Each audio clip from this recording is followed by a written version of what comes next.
اور کاروبار میں لگ گئی تھی۔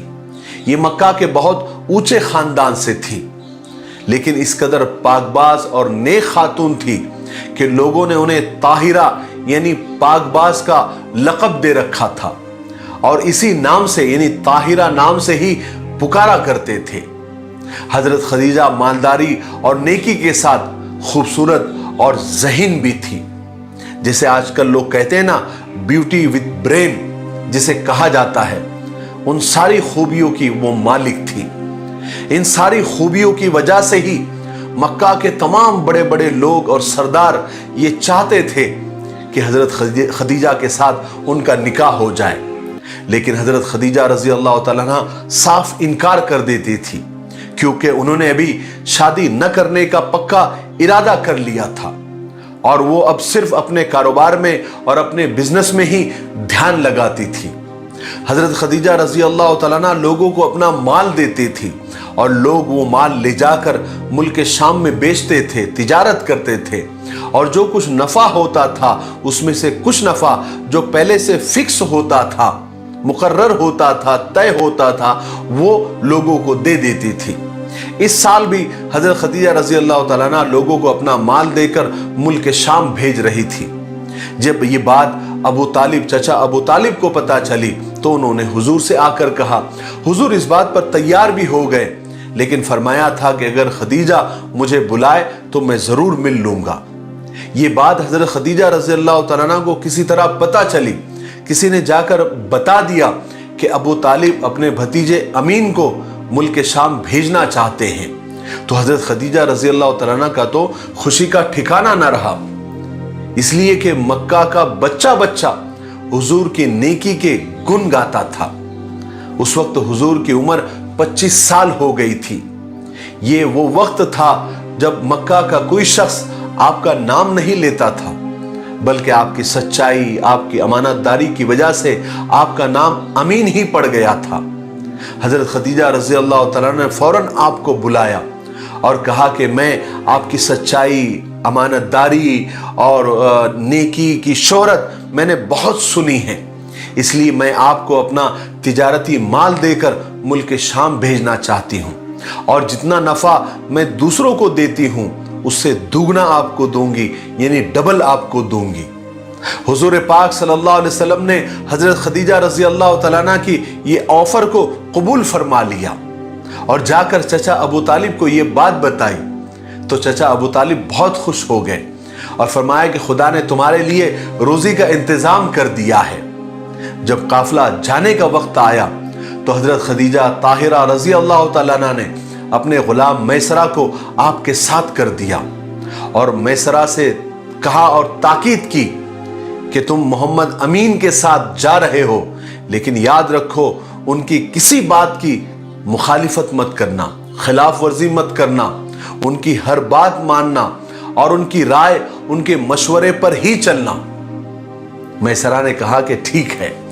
ادھر حضور پاک صلی اللہ علیہ وسلم روانہ ہو رہے تھے تو آپ کے سب چچا آپ کو رخصت کرنے کے لیے کچھ دور تک آئے، اور سب قافلے والوں کو بلا بلا کر تاکید کی کہ سب وہ حضور کا یعنی محمد کا خیال رکھے صلی اللہ علیہ وسلم اور ان کی حفاظت کرے۔ اس کے بعد یہ مبارک قافلہ روانہ ہوا، اور پہلے کی ہی طرح ایک بادل آ گیا جو آپ پر سایہ کیے ہوئے تھا، تاکہ آپ کو دھوپ کی سختی نہ لگے اور آپ دھوپ کی سختی سے محفوظ رہے، سیف رہے۔ یہ مبارک قافلہ مکہ سے روانہ ہوا، کئی جگہ ٹھہرتا چلتا، آخر ایک دن ملک شام کے سرحدی شہر بصرہ پہنچ گیا، جہاں پر اس قافلے نے پڑاؤ ڈالا تھا۔ اس کے کچھ تھوڑی ہی دور پر ایک سوکھا درخت تھا جس پر ایک بھی پتا نہیں تھا۔ حضور پاک صلی اللہ علیہ وسلم آرام کرنے کی غرض سے اور ٹیک لگانے کی غرض سے اس درخت کے نیچے جا کر بیٹھ گئے تو وہ درخت اچانک ہرا اور سرسبز شاداب ہو گیا، اس کو پتے لگ گئے اور اس نے حضور پر سایہ کر دیا۔ سبحان اللہ۔ اور جس جگہ یہ قافلہ ٹھہرا تھا وہاں پر قریب ہی ایک گرجا گھر تھا۔ اب وہاں پر نستور نام کا ایک بوڑھا راہب رہتا تھا، وہ اب کافی بوڑھا ہو گیا تھا۔ جب نستور کو یہ معلوم ہوا کہ ایک قافلہ یہاں پر آ کر ٹھہرا ہوا ہے، تو وہ نستور نام کا راہب گرجا سے باہر آیا اور آ کر سیدھا میسرہ سے آ کر اس نے ملاقات کی۔ میسرہ چونکہ کئی بار یہاں پر آ چکا تھا تو میسرہ اور نستور کی جان پہچان پہلے سے ہی تھی۔ جب نستور میسرہ کے پاس آیا تو آپ صلی اللہ علیہ وسلم کو اس درخت کے نیچے آرام کرتے ہوئے دیکھا، تو میسرہ سے پوچھا کہ وہ نوجوان کون ہے؟ میسرہ نے کہا کہ یہ ایک قریشی نوجوان ہے۔ نستور نے کہا کہ ہم نے کتابوں میں پڑھا ہے کہ اس سوکھے درخت کے نیچے صرف آخری نبی ہی بیٹھنے والے ہیں، اور آخری نبی ہی آ کر وہاں پر ٹیک لگا کر بیٹھیں گے اور وہ درخت ہرا بھرا ہو جائے گا، اس کی ڈالیاں ہری بھری ہو جائے گی۔ پھر نستورہ راہب نے میسرہ کو کچھ نشانیاں بتائی اور پوچھا کیا یہ سب نشانیاں اس نوجوان میں ہے یا نہیں؟ کیا یہ سب نشانیاں اس میں پائی جاتی ہے یا نہیں؟ میسرہ نے کہا کہ ہاں، آپ نے جتنی ساری نشانیاں بتائی ہے سب اس نوجوان میں پائی جاتی ہے، میں نے خود دیکھی ہے۔ نستورہ راہب کو یہ سن کر پکا یقین ہو گیا۔ وہ کہنے لگا کہ ہاں، یہ وہی آخری نبی ہے، وہی نبی آخر الزماں ہے، کاش میں ان کے ظہور کا زمانہ دیکھ سکوں، یعنی وہ جب نبی بننے والے ہو میں کاش ان کا وہ زمانہ دیکھ سکوں۔ اس کے بعد نستورہ نے حضور پاک صلی اللہ علیہ وسلم کی وہ مہر نبوت دیکھی اور گواہی دی کہ یہ وہی نبی ہے جس کا ذکر ہم نے تورات میں پڑھا ہے۔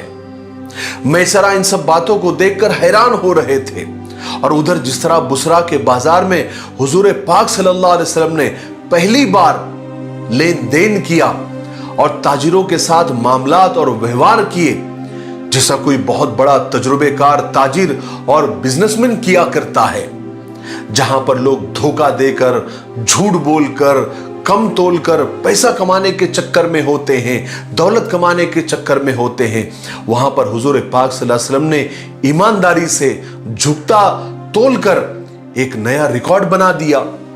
جب حضور کو کسی سے کچھ خریدنا ہوتا تو سامنے والے پر چھوڑ دیتے، جب دینا ہوتا تو جھکتا تول کر دیتے، مال میں اگر کوئی عیب ہوتا تو بتا کر دیتے، اور یہ بھی کہتے کہ اگر آپ کو پسند نہ آیا تو ہم واپس لینے کے لیے تیار ہیں، ہم واپس بھی لے لیں گے۔ تو سارا بازار حیران تھا، اور اس قدر نفع ہوا، اس قدر منافع ہوا جو پہلے کبھی نہیں ہوا تھا۔ اسی وجہ سے میسرہ حضور پاک صلی اللہ علیہ وسلم کے پاس آئے اور کہنے لگے کہ محمد، ہم ختیجہ کے لیے 40 سال سے تجارت کر رہے ہیں، بزنس کر رہے ہیں، مگر اس بار جو ہم کو نفع ہوا، جتنا منافع ہوا، جتنا پروفٹ ہوا، اتنا کبھی بھی نہیں ہوا، وہ صرف آپ کی وجہ سے ہوا اور آپ کے ذریعے ہوا۔ میسرہ آپ صلی اللہ علیہ وسلم کی دیانت داری، خوش اخلاقی دیکھ کر اور ادھر نستورہ کی اس راہب کی باتوں کو یاد کرتے ہوئے، ان ساری باتوں کی وجہ سے میسرہ کے دل میں حضور کی بے پناہ محبت، عزت، پیار پیدا ہو گیا، یہاں تک کہ ان سب باتوں کی وجہ سے میسرہ کو ایسا لگنے لگا کہ وہ خدیجہ کا نہیں، یعنی حضرت خدیجہ کا نہیں بلکہ حضور کا غلام ہو۔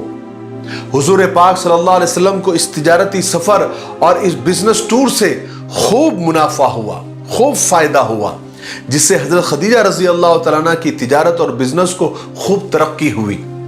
آپ صلی اللہ علیہ وسلم نے بہت سارا مال کیا، سارا مال اچھے نفع پر بیچ دیا اور بہت سارا نیا مال خرید بھی لیا۔ اب واپسی کا وقت آیا، آپ زبردست منافع کے ساتھ مکہ کے لیے روانہ ہوئے۔ آخر چلتے چلتے یہ قافلہ مرزہران یا زہران تک پہنچ گیا۔ یہ مکہ اور اسفان کے بیچ ایک جگہ کا نام ہے۔ یہاں پہنچ کر میسرہ نے حضور سے کہا کہ میں یہاں کچھ کام کے لیے رک رہا ہوں، آپ آگے جا کر مکہ پہنچ جائے اور خدیجہ کو اس زبردست منافع کی خوشخبری سنائے جو آپ کے ذریعے ہوا۔ چنانچہ حضور پاک صلی اللہ علیہ وسلم میسرہ کو وہیں پر چھوڑ کر مکہ کے لیے روانہ ہوئے۔ دوپہر کے وقت آپ مکہ میں داخل ہوئے۔ جس وقت آپ مکہ میں داخل ہوئے